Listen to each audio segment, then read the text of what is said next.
Hou op om die hoofstroom nuus te volg. Hulle mislei jou. Hulle agendas raak die nuus van vandag. Kry 'n paar verskillende onafhanklike nuusbronne soos Scott Ritter, Dan Davis, Douglas McGregor en natuurlik die Suidlanders Media. Vergelyk wat hulle sê teenoor wat die nuus van CNN, BBC en SABC en so voort dan vir jou vertel. Glo my nie? Hier's 'n voorbeeld. But they ignored those warnings and refused to cease their pursuit of nuclear weapons. And we thought we had a deal, but then they backed out.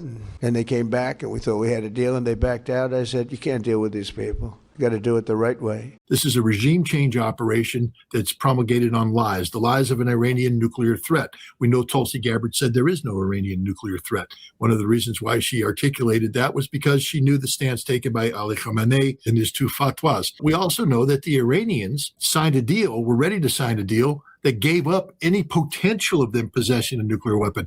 That of 60% enriched uranium was put on the table, promised to be diluted down under the supervision of not just the IAEA inspectors, but American inspectors. The Iranians agreed to allow American inspectors back in, something that they have never allowed. So the Iranians bent over backwards to do everything necessary to ensure not be able to pursue a nuclear weapons program in perpetuity.